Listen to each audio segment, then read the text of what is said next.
Hello, I'm Kim Simmons. I'm going to share some thoughts from our day 22 reading plan from the book of Luke. And I'm not going to lie, when I read all the labels describing people in the passages, it makes me a little mad. As much as I hate the use of labels today when describing a person, in the past, labels were important. Luke and other writers of the New Testament use them a lot, and with good reason. With 20 people in a town sharing the same name, it would be important to tack on a descriptive label about what they did or what their occupation was so you could identify them in the community. So Simon the Pharisee or Bob the Baker, those labels are fine and helpful because they describe a person's occupation. But the labels we find attached to outcasts in the Bible, those are different. They're shame-based and they're intended to sting. And as we read through these passages in Luke, we clearly see the labels show up. Luke describes the immoral woman who crashed the dinner party and poured out her tears and expensive oil over Jesus' feet. And he also references the annoying children who were really just getting in the way of the grown-up work. He introduces us to Zacchaeus as the tax collector, not just any tax collector, but the chief tax collector, probably the most shameful title of all because it described both an occupation and a choice to earn a living as a traitor of his own people. And then there's the leper.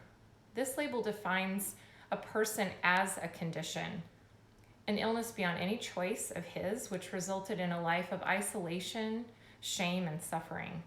But a closer look at each of these passages reveals the backward way that we think.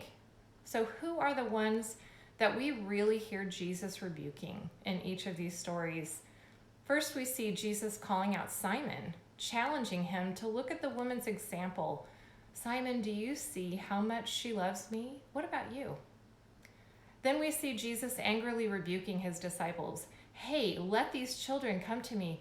These belong to me. They're heirs of my kingdom. We see Jesus rebuking the crowds when he boldly and even joyfully calls Zacchaeus to come down and take him home as his guest. And when the crowds shrink back at the presence of the leper, Jesus steps forward and proclaims the man healed.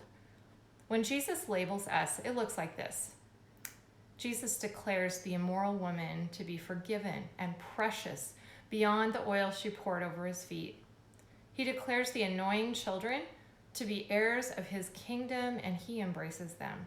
He declares the traitor to be saved and to belong once again to the household of Abraham.